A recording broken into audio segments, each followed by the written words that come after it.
¿Cuántos están listos para la palabra del Señor? Amén. ¿Cuántos están listos? Amén. Amén, gloria a Dios, aleluya. Así mismo es. El título del mensaje, predica la palabra.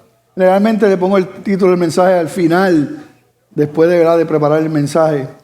Y me gusta ¿verdad? Buscar un nombre.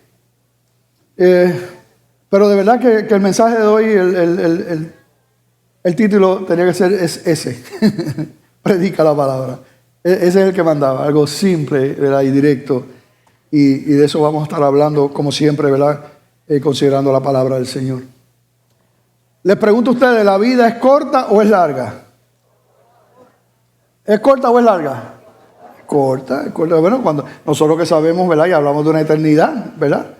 La vida es corta. De hecho, y dependiendo de algunos aquí, de la edad que tú tengas, pues para uno la vida es más larga o más corta. Para ti, ¿es más larga o está corta? ¿Cómo está? Depende de dónde estén. La palabra nos dice, ¿verdad? No tiene que buscar, simplemente escuchar. El salmista decía, enséñanos a entender la brevedad de la vida para que crezcamos en sabiduría. También decía, el hombre como la hierba son sus días, florece como la flor del campo, que pasó el viento por ella y pereció, y su lugar no la conocerá más. Así que, y así dice en muchos lugares en la Biblia que realmente es corta la vida, es un soplo realmente. Y como dijo el apóstol Pablo a los Efesios, tenemos que aprovechar el tiempo. Tenemos que aprovechar el tiempo porque los días son malos. Yo recuerdo, y les he contado en algún momento, cuando cumplí 40 años, para mí fue un momento, ¿verdad? Un turning point, ¿verdad? Como decimos, en mi vida. No una crisis por la edad y porque me estaba poniendo viejo, no era por eso, sino por los muchos años orando para ver qué Dios quería en relación a mi ministerio, 22 años orando. Y sabía que el tiempo se iba volando. Y cuando cumplí 40 años pensé, o sea, en un abrir y cerrar de ojos tengo 60 años. Y yo no quisiera estar preguntándome, Señor, ¿qué tú quieres con mi vida? Porque, ¿qué me puede quedar? Y fue un momento, ¿verdad?, especial entendiendo, porque realmente es así. Y de hecho, nadie sabe quién va a morir hoy. La vida es sumamente corta. De hecho, ya estoy a 3 de los 60 a Tuki. Y casi a 2, porque ya en abril, pues, llegamos a los 58. El apóstol Pablo escribe esta carta que vamos a leer en 2 de Timoteo, la última carta del apóstol Pablo. Y vamos a ver, ¿verdad? Y obviamente cuando uno la lee hay un sentido de urgencia y hay un sentido de prioridades, porque él sabía que iba a morir. Él sabía que le quedaba poco. Y cuando uno está claro en esas cosas, uno no está por ahí perdiendo el tiempo. Y si tú sabes que a ti te queda 6 meses de vida, 3 meses de vida, inmediatamente tus prioridades cambian, inmediatamente. Yo recuerdo, ¿verdad?, este hombre que llama a la iglesia, vamos allá, moribundo, está muriendo, creemos que es que necesita al Señor, que no conoce al Señor. Cuando llegamos allí y él abre los ojos, nos dice, yo le sirvo al Señor creo que eran por 30 y pico de años, y Dios ha sido bueno. Yo los mandé a llamar porque mis hijos no conocen al Señor. Yo quiero que le hablen a mis hijos. Para mí fue algo muy especial y nunca lo olvido. que en un momento como ese, donde todo el mundo está asustado porque va a morir, nadie quiere morir, él dice, no, yo estoy bien, no se preocupen por mí, o sea, yo estoy bien. Pero me preocupan mis hijos que no conocen al Señor. Cuando uno está en ese momento que uno sabe que uno va a morir, definitivamente uno habla de lo que es importante. Y aquí está el apóstol Pablo hablándole a Timoteo, sabiendo que va a morir y hablando de las cosas importantes. Y para nosotros debemos, con la ayuda del Señor, tener la misma urgencia. Porque el tiempo vuela. El tiempo vuela. Y el enemigo quiere que nosotros estemos entretenidos en cosas y no cumplamos, no hagamos lo que Dios quiere.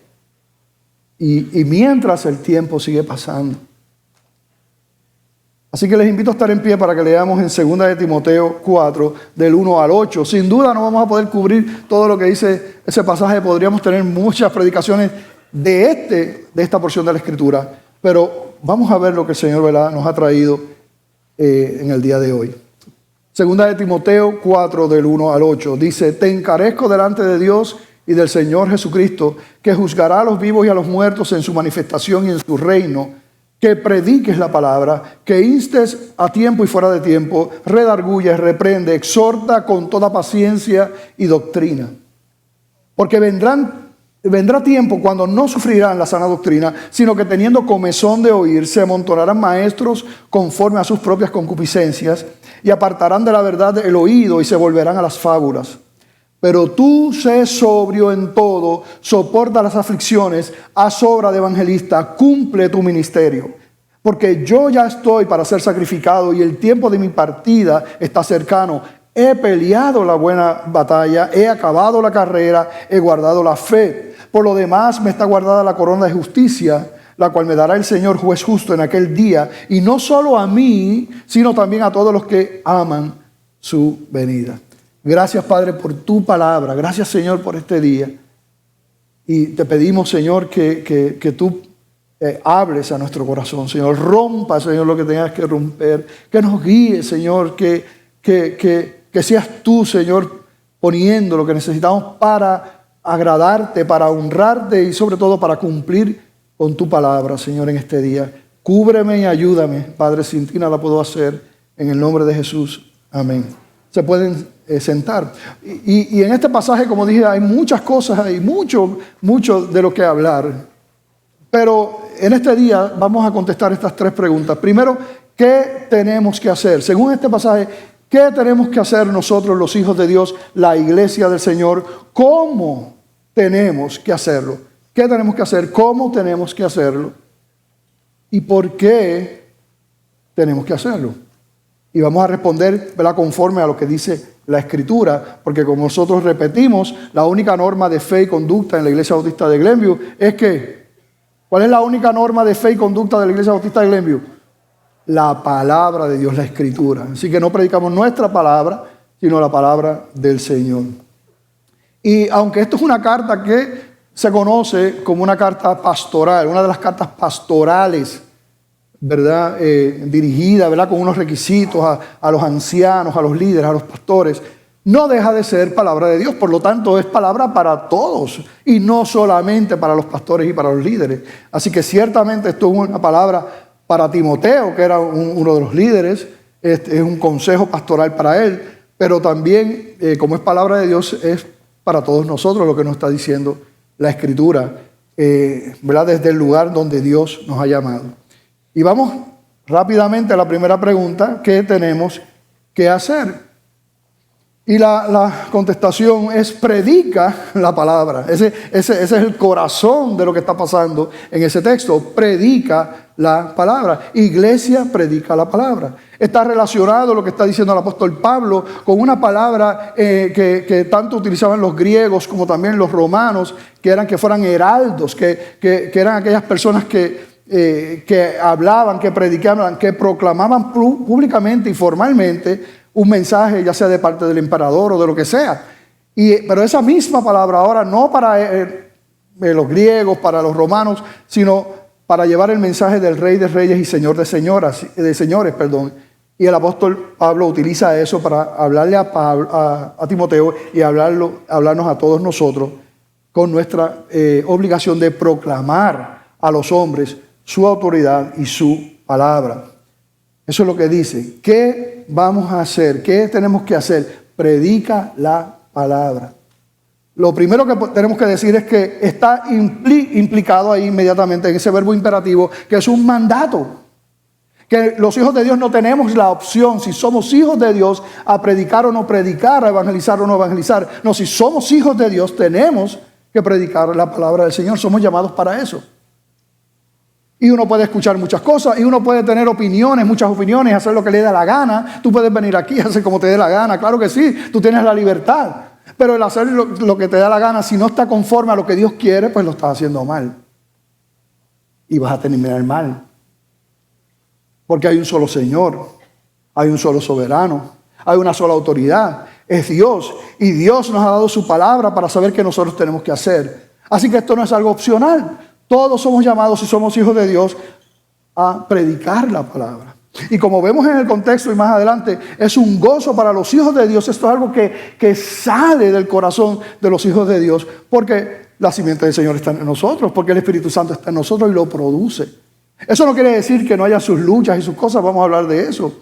Pero lo importante es que entendamos que tenemos algo que hacer, y es predicar la palabra del Señor. Voy a leer otra vez 2 de Timoteo 4, del 1 y parte del versículo 2. Dice: te encarezco delante de Dios y del Señor Jesucristo, que juzgará a los vivos y a los muertos en su manifestación y en su reino. O sea, va a haber un juicio para todos cuando el Señor venga en su reino. Da eso para que entendamos que todos tendremos que rendir cuentas al Señor. Y entonces inmediatamente dice: te encarezco que prediques la palabra. Y otras maneras que utilice, que habla en los versículos que leímos aquí, es que prediques la palabra, predica la palabra, haz obra de evangelista y cumple tu ministerio. Predica la palabra, haz obra de evangelista. Y le está hablando a todos, a toda la iglesia del Señor, a todos los que han sido lavados, ¿verdad?, con la sangre del Cordero. Predica la palabra, haz obra de evangelista y cumple tu ministerio. Y yo pregunto, ¿verdad?, ¿qué puede haber en nuestra vida que impida que nosotros hagamos eso? ¿Qué puede estar aconteciendo en tu vida, en tu mente, en tus pensamientos, que sean un estorbo para que podamos cumplir eso? Piensa ahora mismo en ti. Aquí está el mandato del Señor. Predica la palabra, haz obra de evangelista, cumple tu ministerio. ¿Estamos haciendo eso?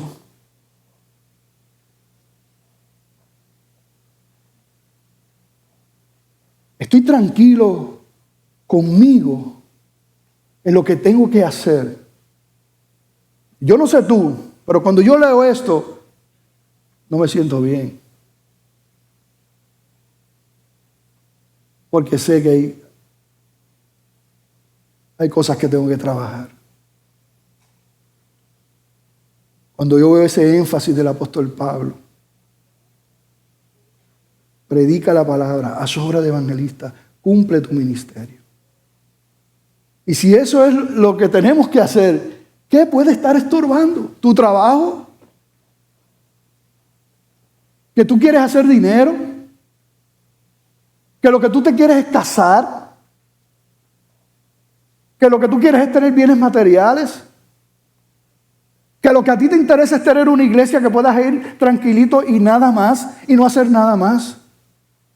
¿Qué impide que tú cumplas cosas? Que cumplamos con eso. Yo les pregunto a ustedes, ¿habrá algo más importante que predicar la palabra? Les pregunto a ustedes, ¿habrá algo más importante que eso? ¿Sí o no? No. Si fuéramos a hablar de algo más importante en el contexto de la palabra, lo único que puede estar por encima de la importancia de que prediquemos la palabra es que le adoremos a Él. Pero no es algo que no podemos separar realmente. ¿Pero qué estamos haciendo? El apóstol Pablo está hablando aquí porque tristemente está diciendo cómo iglesias y personas llamadas cristianas han dejado de predicar la palabra.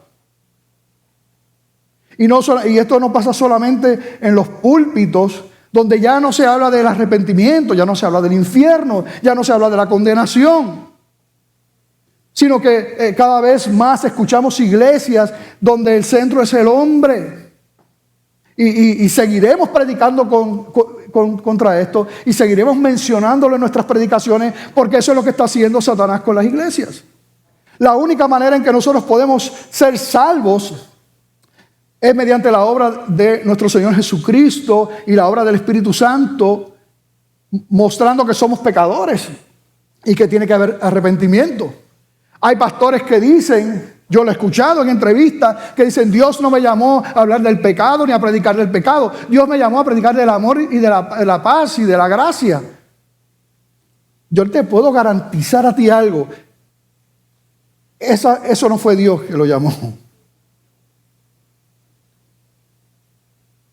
Porque ¿cómo nosotros vamos a sacar el arrepentimiento del medio? Si las personas son salvas a través del arrepentimiento, de que confiesen sus pecados arrepentidos y creen en el Señor. Si eso no pasa, no hay salvación. Si nosotros empezamos a predicar un mensaje de: mira, si tú te sientes mal, ven acá para que te sientas, ven al Señor para que te sientas bien, pasa aquí al frente para que te sientas bien, pasa aquí para que las cosas te mejoren, tú quieres un mejor trabajo, pasa aquí, tú quieres una novia, pasa aquí, ven acá, te va a ir mejor, tú quieres un mejor carrito, pasa aquí.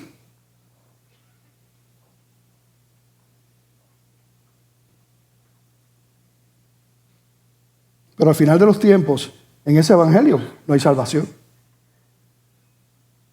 Mira lo que dijo el apóstol Pedro en Hechos 2:38. Tan pronto empezó a predicar, luego de que el Espíritu Santo vino, Pedro dice, Hechos 2:38, arrepentíos y bautícese cada uno de vosotros en el nombre de Jesucristo para perdón de los pecados, y recibiréis el don ¿de qué? Del Espíritu Santo. Un poco más adelante, Hechos 3:19 dijo: así que arrepentíos y convertíos para que sean borrados vuestros pecados, para que vengan de la presencia del Señor tiempos de refrigerio. Juan el Bautista en Mateo 3:2 lo dijo de esta manera: arrepentíos porque el reino de los cielos se ha acercado. Y Jesucristo en Mateo 9:13 dijo: id pues y aprended lo que significa misericordia quiero y no sacrificio, porque no he venido a llamar a justos, sino ¿a quién? A pecadores al arrepentimiento. ¿Cómo es posible que puedan haber iglesias que digan que no vienen a hablar del pecado, que no vienen a hablar de eso? El único que puede estar detrás de ese pensamiento en una iglesia, ¿tú sabes quién es? Satanás. Y es duro decir eso, pero Satanás es el que está detrás de eso.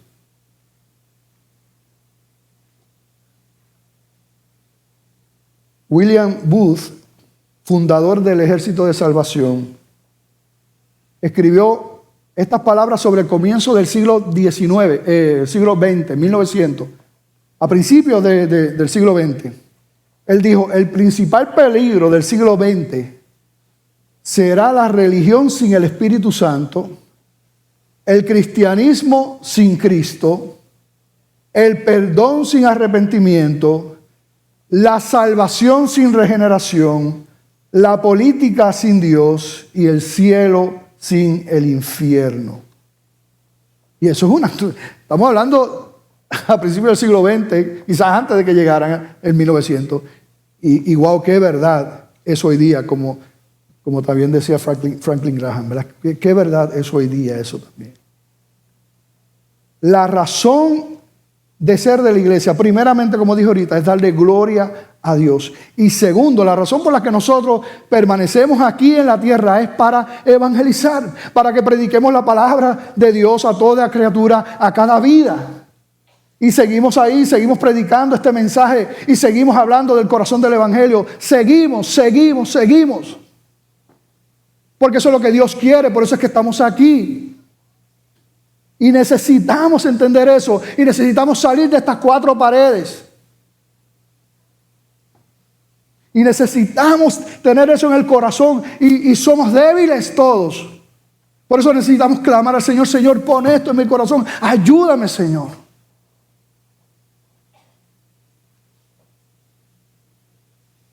Podemos estar muy cómodos aquí, calientitos, y nos amamos un montón. Y si hay una iglesia, mira, nosotros nos amamos, ¿verdad que sí? Nosotros nos amamos. Y somos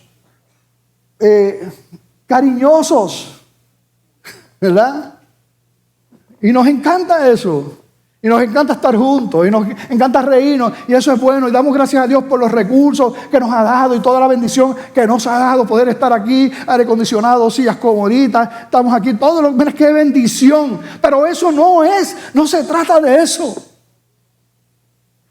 Eso inclusive podría desviarnos si solamente pensamos en el reino de Dios, en estas paredes y para adentro. Cuando, mira, tú no tienes que ir a un circo para ver cosas raras, extravagantes, exóticas. Tú lo que necesitas es ir al aeropuerto. Tú vas al aeropuerto, y yo que he estado viajando, tú vas al aeropuerto y ya, no tienes que ir a un circo. Porque mira que se ven tantas cosas. Pero Dios que ha puesto en nosotros, ¿verdad?, esa sensibilidad del Espíritu, que lo hace Él. Hay muchas cosas que uno puede ver a través de Él, ¿verdad? Y uno ve, o sea, este mundo, el vacío, la soledad, la búsqueda de identidad, la amargura, el coraje, la impaciencia, la intolerancia. Necesitan a Jesús, necesitan a Cristo, necesitan al Señor. Y después de sufrir todo lo que se sufre sin Cristo en esta vida, si no conocen al Señor, les espera un infierno eternamente y para siempre. Y nosotros somos los que tenemos esa llave del Evangelio por la gracia de Dios. ¿Cómo nos vamos a callar? ¿Qué tenemos que hacer? Y hemos dependido demasiado de la iglesia como una entidad. Hemos dependido demasiado de la institución para evangelizar. Vamos a hacer actividades, vamos a hacer el coro, vamos a hacer aquello. Y lo vamos a seguir haciendo. Y eso es bueno. Amén. Pero no podemos depender de eso. Aquí cuando nosotros vemos la urgencia de predicar la palabra, el apóstol Pablo no le está diciendo a Timoteo: no, pues mira, tienen que hacer estas actividades. No, predica la palabra. Tú predica la palabra. La iglesia que creció, esa iglesia primitiva en el libro de los Hechos, esa iglesia emergente que vemos en los libros de los Hechos, creció, y yo les voy a decir una cosa: no creció por las actividades que hacían como iglesia, porque no podían hacer eso. ¿Por qué no podían hacer eso? Porque estaban en persecución. ¿Cómo crecían? Porque ellos evangelizaban uno a uno mientras ellos caminaban. Allí, así. De hecho, Dios permitió, y lo dice el libro de los Hechos, permitió la persecución para que se esparcieran, y de esa manera fue llevado el evangelio a otros lugares. Así que nosotros vamos a seguir haciendo las actividades, amén. Pero eres tú y soy yo.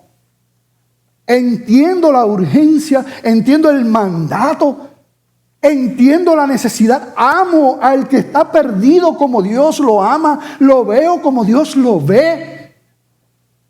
O estoy tranquilo viniendo los domingos a la iglesia, y ya casi soy un santo si vengo también los miércoles. Y soy casi un querubín si vengo los lunes al círculo de oración. Y mi vida, y mi corazón.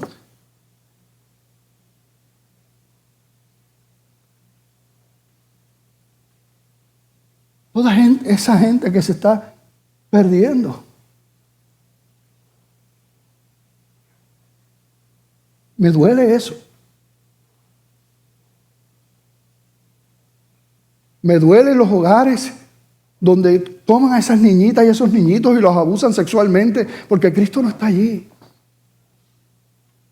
Me duele los que están considerando posiblemente hoy quitarse la vida porque no tienen fe y esperanza. Me duele eso, me duele.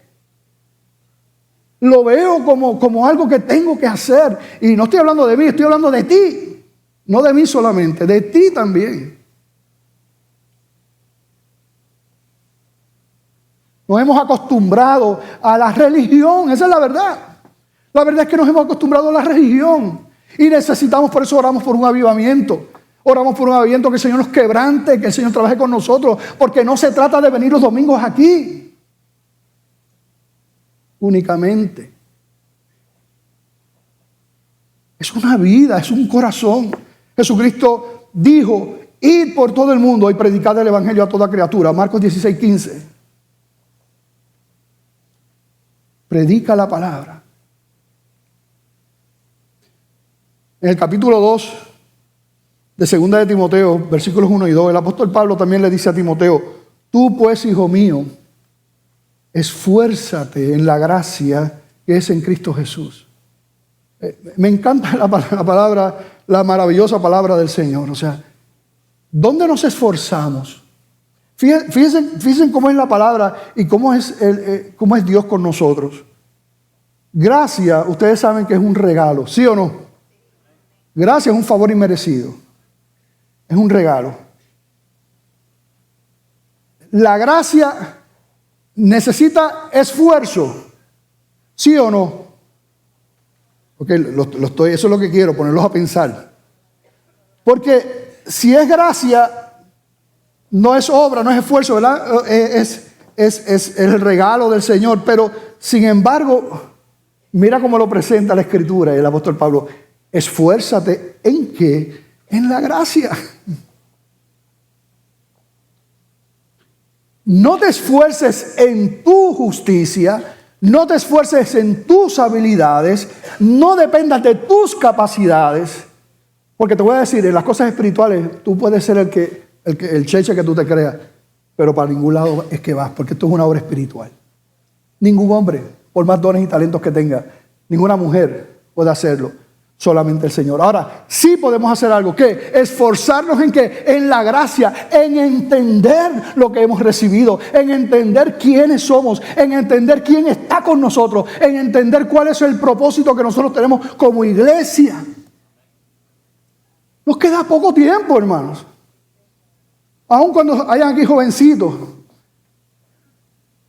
que me vean más viejo de lo que soy, porque cuando uno es joven, como que ve a los viejos más viejos de lo que son. Créeme, joven, que te queda poco tiempo también.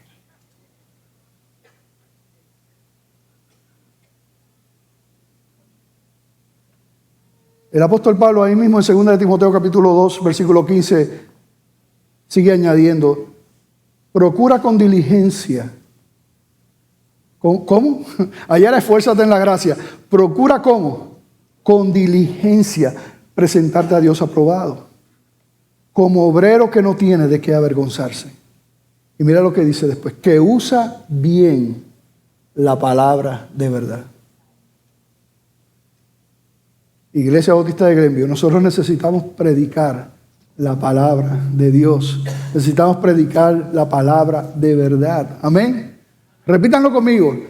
Necesitamos predicar la palabra de verdad.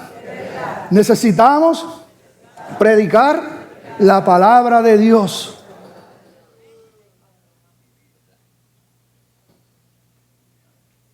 Damos gracias al Señor por la iglesia local, pero ¿qué Dios quiere de nuestras vidas? Estoy convencido de que el Señor quiere hacer algo con nosotros, como lo ha hecho en toda la historia de la Iglesia Bautista de Glenview. Porque esto no es un asunto de los líderes y pastores, esto es un asunto de Dios.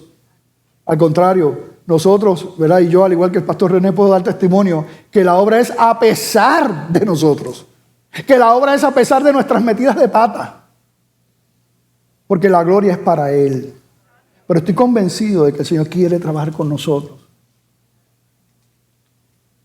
Y no necesariamente que estemos pensando en números y en crecer nosotros aquí como iglesia local, sino el reino del Señor. Y estamos conscientes que no podemos abandonarlo simplemente con una profesión de fe, porque la palabra nos manda a ser discípulos. Pero ciertamente no es el reino de la Iglesia Bautista de Glenview. Pero el Señor quiere hacer algo con nosotros en este tiempo. Y la pregunta es, ¿cuántos de ustedes, cuántos de nosotros estamos dispuestos?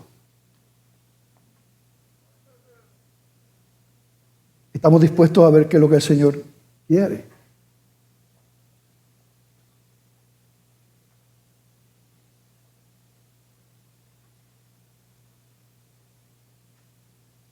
¿Cómo tenemos que hacerlo? ¿Qué tenemos que hacer y cómo tenemos que hacerlo? Ya les di un dato que de hecho en el libro Evangelismo en la Iglesia Local de Michael Green dice que el 90% del evangelismo en la iglesia primitiva de los Hechos siempre ocurría uno a uno a través de las personas. Era algo personal. Todos los que han trabajado con el evangelismo, los que han escrito libros, todos, o no puedo decir todo, ¿verdad? Pero yo te digo que todo lo que yo he leído siempre dice que, y las estadísticas que he leído, que el evangelismo más efectivo es el evangelismo personal. Uno a uno ahí con las vidas, dando testimonio, ¿verdad? Pero nos dice cómo tenemos que hacerlo, ¿verdad? Y ahí vamos a leer 2 de Timoteo 4:2 y de aquí vamos a sacar la enseñanza que nos da la palabra, cómo tenemos que predicarla. Versículo 2 dice, que prediques la palabra, que instes a tiempo y fuera de tiempo, redarguye, reprende, exhorta con toda paciencia y doctrina. Así que de aquí vamos a sacar estos principios que nos dice la palabra. Primero, tenemos que estar preparados. Pastor, ¿de dónde usted saca eso? Porque yo no veo que diga que tengas que estar preparado. Bueno, lo que pasa es que dice que instes a tiempo y fuera de tiempo. O sea, que prediques la palabra, que tú exhortes a tiempo y fuera de tiempo. Y eso te quiere decir, cuando estás, ¿verdad? En cualquier momento que tú tienes algo y ahí te preparaste, esto y lo otro. Pero también te dice, cuando de momento no era algo que tú esperabas, por eso es que dice fuera de tiempo, esa implicación. Pero para que tú puedas predicar, instar a tiempo y fuera de tiempo, tú tienes que estar preparado en todo momento. Te tienes que preparar antes. De esa manera tú puedes entonces, ¿verdad? Fíjate, tú estás en algún lugar y viene una persona y empieza a hablarte de sus calamidades y de sus situaciones difíciles. Y tú percibes en el Espíritu y dices, esto es una puerta que Dios me está hablando para hablarle de Cristo. Esta persona tiene una necesidad de Cristo y esa misma persona me está hablando, que no la conozco, y me está abriendo una puerta para hablarle. Pero yo no sé qué decirle.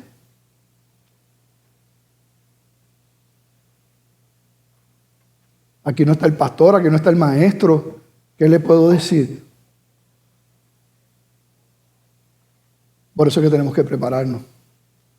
Y damos gracias al Señor porque aquí, ¿verdad? Tenemos un instituto bíblico donde prácticamente el 66% de la asistencia de la iglesia de los domingos, el 66% está estudiando la palabra de Dios toda la semana. Y eso es un milagro del Señor. Y estamos agradecidos por eso. Pero como pastor y considerando lo que dice la Biblia, pienso en el otro 34%. Que no está estudiando la palabra de manera sistemática. Porque la Biblia claramente establece la iglesia y uno de sus objetivos es enseñar. Dios instituyó maestros para enseñar. Desde el púlpito predicamos la palabra y enseñamos la palabra, pero a través de los estudios es una manera sistemática de estudiar la palabra. Te da la oportunidad de tú preguntarles al maestro. Aquí tú no puedes interrumpir la predicación para preguntar, pero allí tú puedes preguntar y esto y lo otro. Y tenemos, ¿verdad?, más de 50 maestros, incluyendo a los que están dándole clases también a los niños. Y damos gloria a Dios por eso. Y ahí se puede estudiar sistemáticamente la palabra de Dios. Si tú estás entendiendo el llamado de lo que dice la palabra, si tú como hijo de Dios te sientes confrontado en el día de hoy, tienes que comenzar con esto. Tienes que estar preparado para poder predicar la palabra a tiempo y fuera de tiempo. Predicar el evangelio. Segundo, dice redarguye. Y esta palabra redarguye, Cuando uno busca en los diccionarios, el sentido es más bien de denunciar, o sea, que la misma palabra deje en evidencia el corazón del impío. Cuando dice redarguye, utiliza la palabra para expresar lo que dice el Señor del corazón del impío. Y que sea la misma palabra la que convenza. Esa es la implicación con redarguye, que el Espíritu Santo a través de su palabra traiga convicción, traiga las cosas a la luz. Ese es el sentido de la palabra redarguye, diferente al de reprende. Pero aún redarguir y reprender, ambos son, ¿verdad?, tienen una connotación negativa.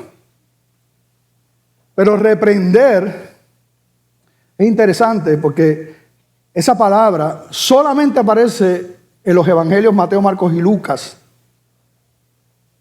Y aparte de los evangelios, sinópticos, esos tres, aparece también en dos menciones más. En este versículo de 2 de Timoteo 4:2 y en Judas 1:9. Y todas las demás veces que el Señor las utilizó en los evangelios, la utilizaba para reprender a los demonios y reprender los espíritus inmundos. Es la misma palabra. Y aquí el apóstol Pablo le está diciendo a Timoteo, exhorta, insta, redarguye, reprende. La misma palabra que se utilizaba para los demonios. Y es interesante porque uno ve cómo la escritura es una. Cómo definitivamente, este es otro versículo más que nos muestra que predicar dejando el pecado y la confrontación afuera no es algo bíblico. La palabra nos manda a predicar su palabra, nos manda a redarguir y nos manda a reprender lo que está mal. Es parte del mensaje de la iglesia. Por eso es que la iglesia del Señor, que sea fiel a su palabra, nunca le va a gustar al mundo. Y una iglesia que entienda lo que dice la palabra, quién es el Señor y quién es el mundo, le debe importar un pito lo que el mundo piense. Como le pedimos al Señor que nos pase a nosotros. Pero somos llamados a reprender el pecado. Aquí lo dice una vez más. Luego nos dice exhorta, y ya ahí, ¿verdad? Más a un llamado, convoca, ¿verdad? Consuela, anima. Tiene toda esa connotación en el original. Cuando uno busca en los diferentes diccionarios esta palabra en griego, exhorta, es un sentido positivo. La instruye, enseña. En el diccionario de James Swanson dice pedir fervorosamente, rogar, implorar. Cuando está utilizando el apóstol Pablo esta palabra exhorta también. Y dice allí cómo lo tenemos que hacer también. Te dice que exhortes con toda paciencia y con doctrina. Con toda paciencia. Y esa palabra paciencia, ¿verdad?, es la implicación de dominio propio, de control. Que tengamos paciencia con el inconverso. Yo les pregunto, ¿el Señor tuvo paciencia con nosotros? ¿El Señor tuvo paciencia contigo? ¿Con cuántos el Señor tuvo paciencia aquí? Levanten la mano a ver. ¿Y los demás qué eran? Con todos nosotros. Yo recuerdo cuando yo entré por primera vez a la iglesia bautista de Glenview diciendo que los pastores eran un chorrepillo, que los aleluyas eran unos ignorantes. Mira para allá con qué corazoncito yo entré.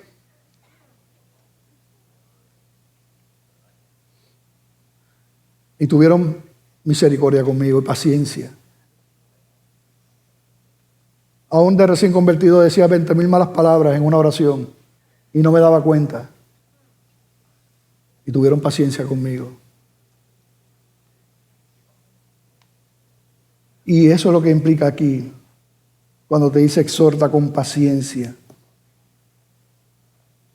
Y cuando uno busca la implicación en el original de esa palabra, te añade otra palabra que es longanimidad.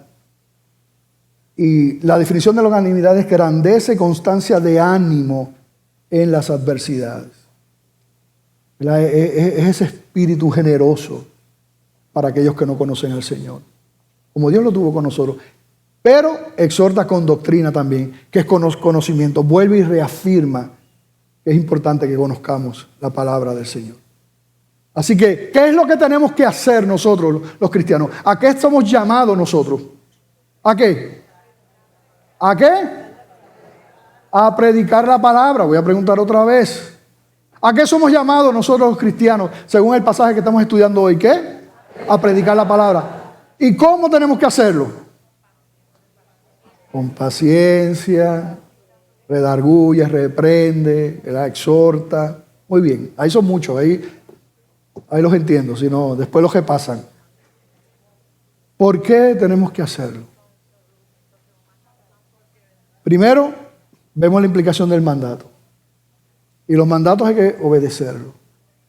La Biblia dice que nosotros fuimos comprados por precio y por precio de sangre, y ya no nos pertenecemos. Un cristiano entiende eso. Y un cristiano sabe que Jesucristo es el mejor amo del mundo. Que nadie se compara a Él. Aunque no lo dice el texto, sabemos que tenemos que hacerlo porque el mundo está condenado y necesita a Cristo.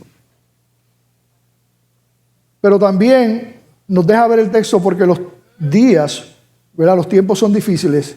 Muchas iglesias no predicarán la sana doctrina y muchos claudicarán. En el texto nos da la implicación que habrá gente de la iglesia que también se están yendo detrás de fábulas, dejando la verdad. Que Dios nos ayude a predicar, seguir predicando la palabra del Señor. Quizás hay en un sentido un poquito más fuerte desde el púlpito, que Dios nos ayude a predicar su palabra. Mira cómo lo dice 2 Timoteo 4, 3 y 4. Porque vendrá tiempo cuando no sufrirán la sana doctrina, sino que teniendo comezón de oír. Y así hay gente, oye, ¿verdad? Que está detrás de cuál es, qué es la última moda, y corriendo detrás de moda. Y qué triste, qué triste. Se amontonarán maestros conforme a sus propias concupiscencias, sus propios deseos carnales, pecaminosos, y apartarán de la verdad del oído y se volverán a las fábulas. Y es interesante ver, ¿verdad?, cómo la Escritura es una, y los tiempos, esto no ha cambiado. Miren este texto en Isaías 30, 9 al 11, cómo es el pueblo que no quiere la verdad. Mira lo que dice ahí la Escritura, Isaías 30, 9 al 11. Porque este pueblo es rebelde, hijos mentirosos, hijos que no quisieron oír la ley de Jehová, que dicen a los videntes, no veáis, y a los profetas, no nos profeticéis lo recto. Decidnos cosas halagüeñas, o cosas que nos gusten. Profetizad mentiras. Dejad el camino, apartaos de la senda. Quitad de nuestra presencia al Santo de Israel. ¡Wow! ¿Qué queremos hacer nosotros?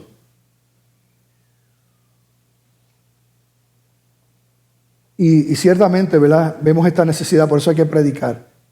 Pero hay algo más, y es la gran declaración y la gran recompensa que nos muestra el apóstol Pablo en este pasaje. Y quiero que lean conmigo 2 Timoteo 4, 6 al 8. Mira, ¿por qué lo hacemos? El corazón que vemos aquí del apóstol Pablo. Porque yo ya estoy para ser sacrificado. Él sabía que iba a morir.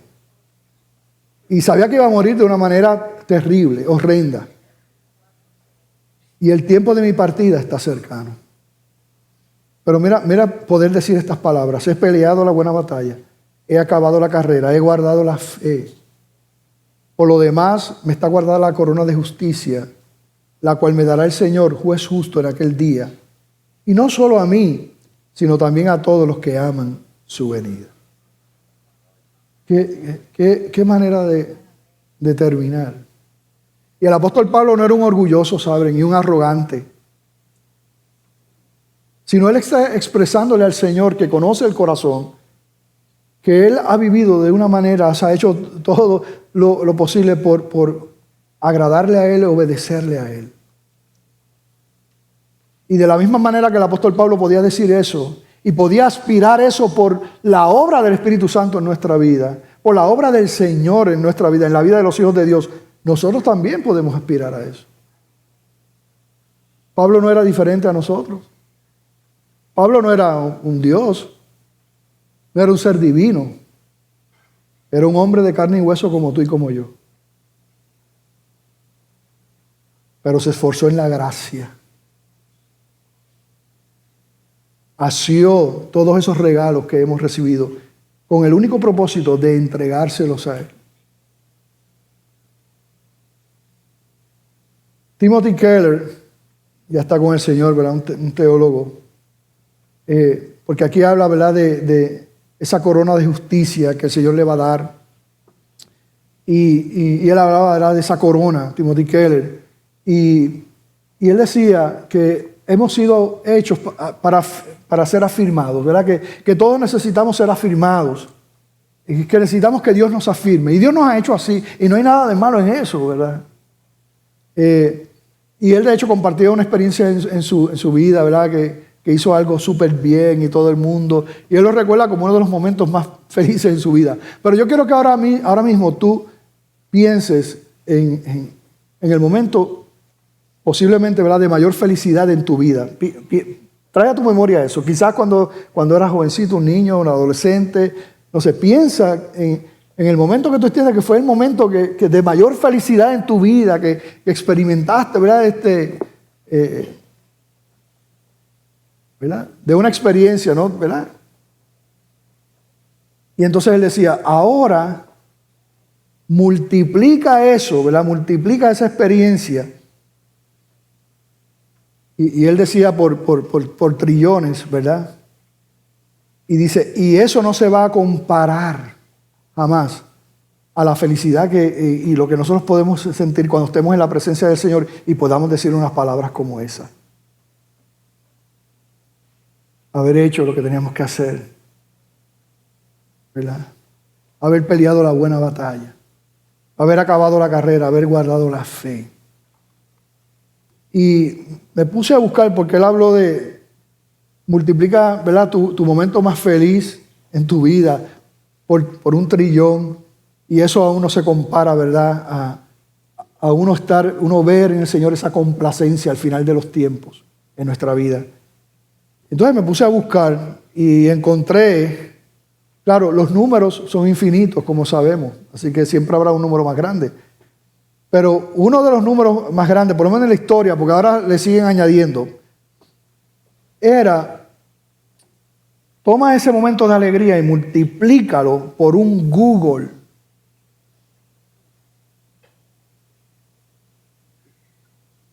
Un Google. Y un Google es un número, el número 1, seguido de 100 ceros. Fue acuñado por el matemático Edward Kastner y su sobrino de 9 años, Milton Sirota, y su enorme tamaño inspiró el nombre del motor de búsqueda de Google. Es un número tan grande que supera la cantidad estimada de átomos en el universo, que es un montón, imagínense. Así que decía, multiplica esa alegría que tú tuviste terrenal, multiplícala por un Google. ¿Ya saben lo que es? Y después que, solo dije esta mañana en la predicación, y después se acerca un hermano, pastor, hay algo más, que creo que es Googleplex. Bueno, los números son infinitos.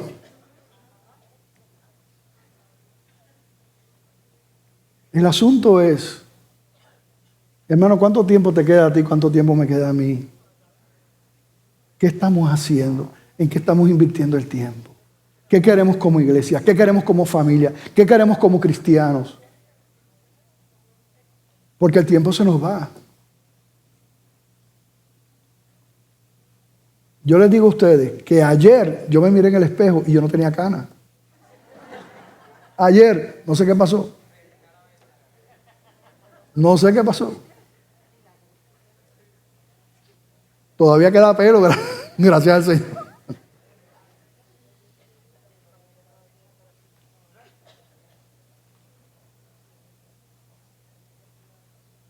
Poder decir esas palabras del apóstol Pablo. ¿Usted se imagina? ¿Usted se imagina algo así? El Señor sigue hablándonos sobre predicar el Evangelio, sobre prepararnos, salir de la iglesia. Sigue. Por eso clamamos y oramos por un avivamiento. Nosotros no tenemos lo que se necesita en el sentido humano, lo sabemos. Pero a la misma vez también sabemos que todo lo que necesitamos ha sido provisto por el Espíritu Santo de Dios para nosotros y para nuestra iglesia.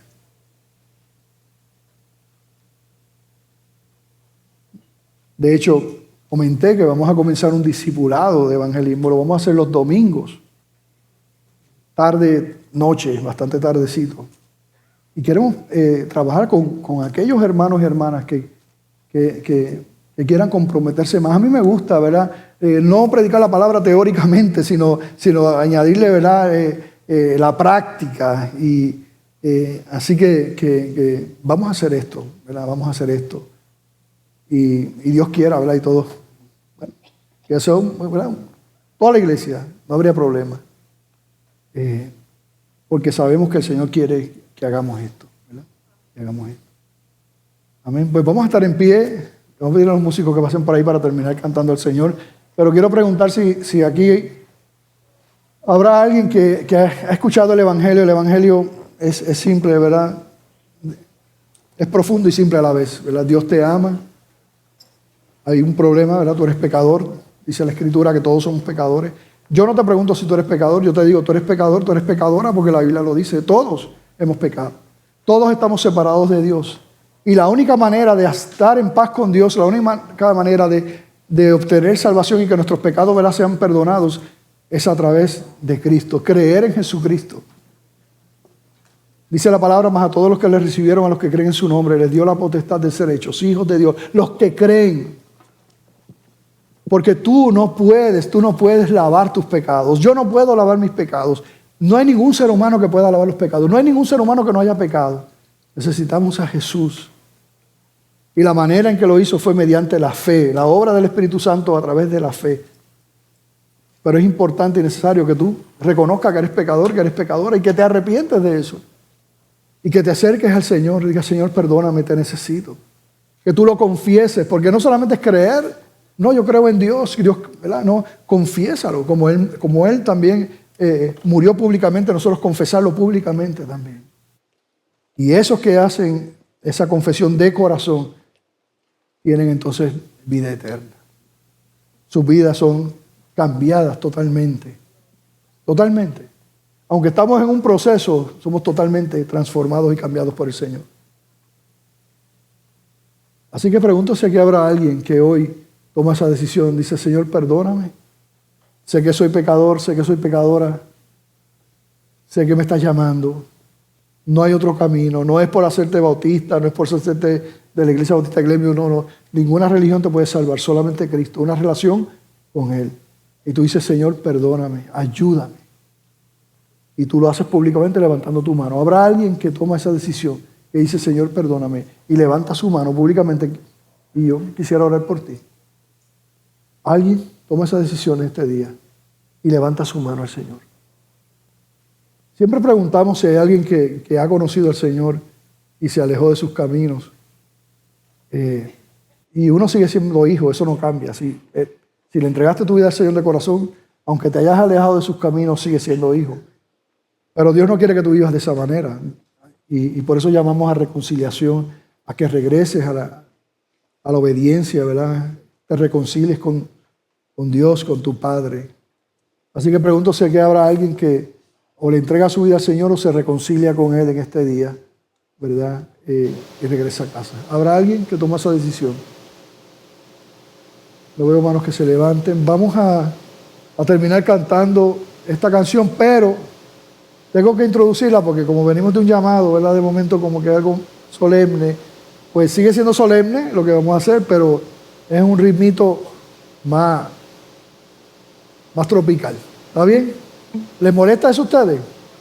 Eso lo sé yo. Pues vamos a despedirnos en el Señor cantando esto.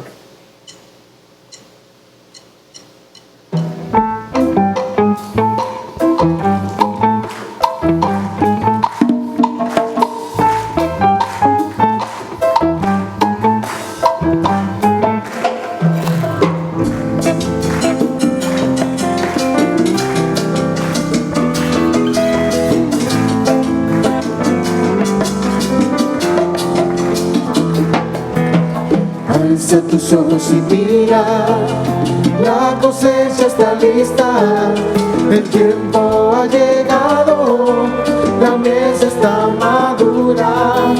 Esfuérzate y sé valiente, levántate y predica a todas las naciones que Cristo es la vida y será.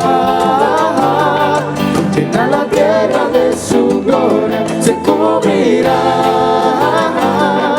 como las aguas cubren la mar y será. Llena la tierra de su gloria, se cubrirá como las aguas cubren la mar. Aleluya.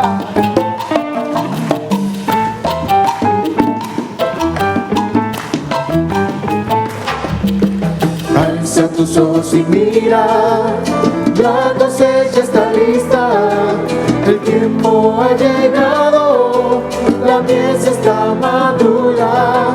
Esfuérzate y sé valiente, levántate y predica a todas las naciones que Cristo es la vida y será.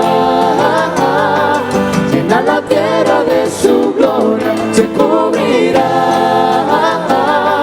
como las aguas cubren la mar y será. Llena la tierra de su gloria, se cubrirá como las aguas cubren la mar y será.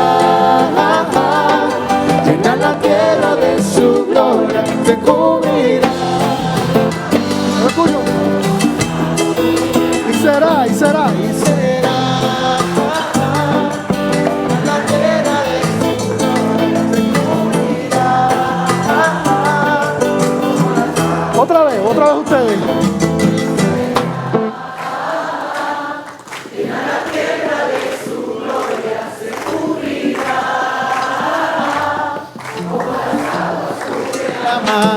Y será. Llena la tierra de su gloria, se cubrirá como las aguas cubren la mar.